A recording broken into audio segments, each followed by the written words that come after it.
السلام علیکم، welcome to my YouTube channel law with Asad.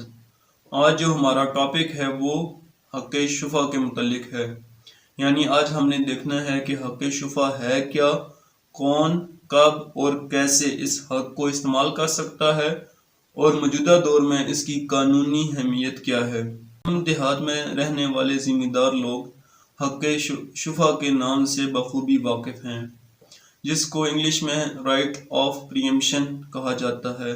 اس سے جو آپ کا لا ڈیل کر رہا ہے وہ پریمپشن ایکٹ 1991 ہے، یعنی حق شفا جس کے تحت آپ سیوٹ انسٹیٹیوٹ کرتے ہیں سول کورٹس میں، وہ پریمپشن ایکٹ 1991 کے تحت آپ حق شفا کا جو ہے وہ سوٹ انسٹیٹیوٹ کورٹس میں کر رہے ہوتے ہیں۔ حق شفا سے مراد یہ ہے کہ کسی بھی زمین کو خریدنے کا ترجیحی حق، یعنی اگر کوئی زمین سیل ہو چکی ہے تو اس کو خریدنے کا ترجیحی حق شافع کے پاس ہوتا ہے۔ اب شافع کی بھی آگے 3 اقسام ہیں: شافع شریک، شافع جار اینڈ شافع خلیط۔ شافع شریک آپ اس کو کہتے ہیں جو مشترکہ کھاتے کا مالک ہو، یعنی جو زمین سیل ہو چکی ہے اور جو زمین شافع شریک کی ہے، یعنی جو اس کا مشترکہ کھاتا ہے اس زمین میں، وہ ایک ہی کھاتے سے بلانگ کرتی ہو۔ تو سب سے پہلے اس شافع شریک کا حق ہوگا اس زمین کو خریدنے کا۔ اس کے بعد جو حق ہوتا ہے شافع شریک کے بعد وہ شافع جار۔ شافع جار اگر اس کی ساتھ والی زمین ہو، یعنی اگر کوئی ساتھ والی زمین کا مالک ہے یا دیوار ہے اس گھر کے ساتھ، تو اس کو ہم شافع جار کہتے ہیں۔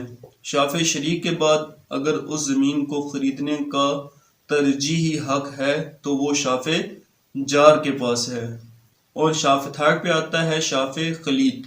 شافع خلیط آپ اس کو کہتے ہیں کہ اگر جو زمین بیچی گئی ہے، جو زمین سیل ہوئی ہے، اس زمین میں کسی کا راستہ تھا یا اس کا پانی گزرنے کا راستہ تھا یا اس کا اپنا راستہ تھا اس زمین سے، تو اس کو ہم کہتے ہیں شافع خلیط۔ یہ تھرڈ پہ آتا ہے، سب سے آخر پہ اس کا رائٹ ہے۔ تو شافع شریک ہوا، شافع جار اینڈ شافع خلیط، یہ 3 لوگ ہوتے ہیں جن کا جو ہے وہ زمین خریدنے کا ترجیحی حق ہے، وہ شفا کے تحت زمین جو ہے وہ خرید سکتے ہیں۔ اس کا پروسیجر کیا ہوگا؟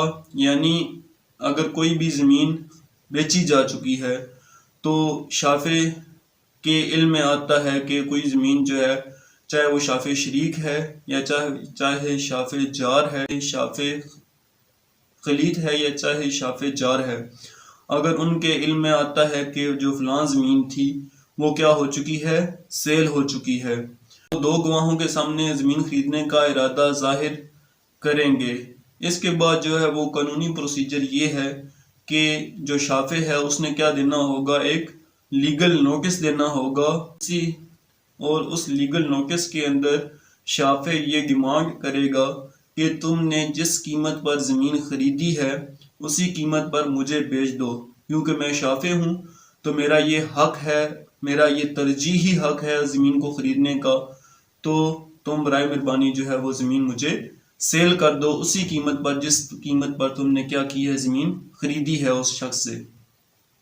اگر جس بندے کو خریدار کو نوٹس گیا ہے وہ کیا کر دیتا ہے، آگے سے انکار کر دیتا ہے، تو پھر آپ پریمپشن ایکٹ 1991 کے تحت سول کورٹ میں جو ہے وہ سوٹ فائل کریں گے، یعنی آپ دعویٰ دائر کرے گا شافع، اور اس کے مطابق وہ اپنا رائٹ کلیم کرے گا، اور کورٹس اگر سمجھتی ہے کہ اس کا واقعی شافع کا حق بنتا ہے تو اس کو وہ کیا کرے گی، زمین دے دی جائے گی، یعنی وہ شافع جو ہے وہ زمین خرید لے گا۔ لیکن جو شفا کا دعویٰ ہے وہ 1 سال کے اندر ہو سکتا ہے۔ اگر 1 سال سے زیادہ کا ٹائم گزر گیا ہے تو اس کے جو ہے بعد آپ شافع جو ہے وہ کلیم نہیں کر سکتا یا سوٹ فائل نہیں کر سکتا۔ اس قانون کا مقصد کیا تھا؟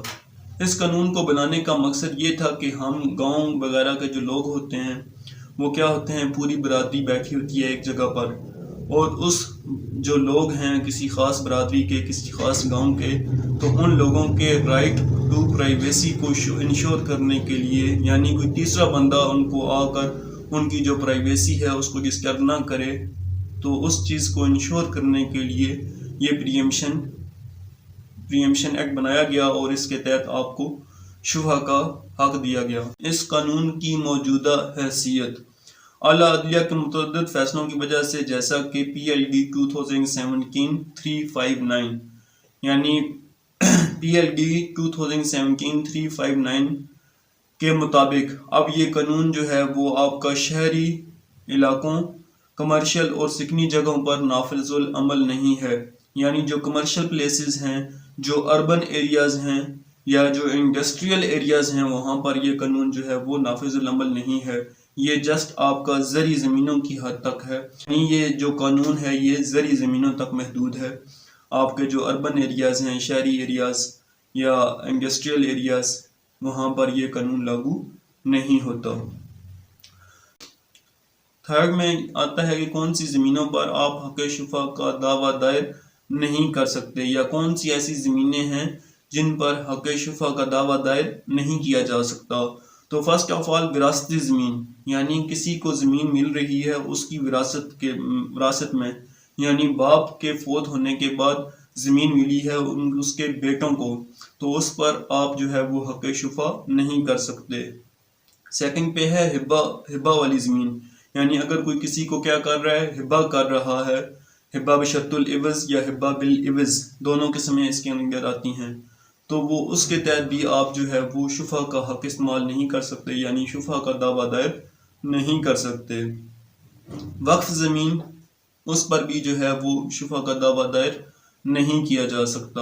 فورتھ ون میں آتا ہے اگر خاوند زمین دیتا ہے اپنی بیوی کو، یا بیوی زمین دیتی ہے اپنے خاوند کو ایز اے گفٹ ان لو، تو اس کو بھی جو ہے وہ شفا کے تحت چیلنج نہیں کیا جا سکتا۔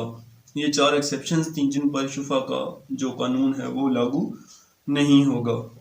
دیٹس آل، یہ تھا ہمارا آج کا شفا کے متعلق، اور امید ہے کہ آپ کو کچھ نہ کچھ سمجھ آئی ہوگی۔ اگر آپ کو کوئی بھی کویسچن ریلیٹڈ ہو اس ٹاپک شفا کے متعلق تو آپ مجھ سے کمنٹ سیکشن میں پوچھ سکتے ہیں، انشاءاللہ میں اس کا آنسر کروں۔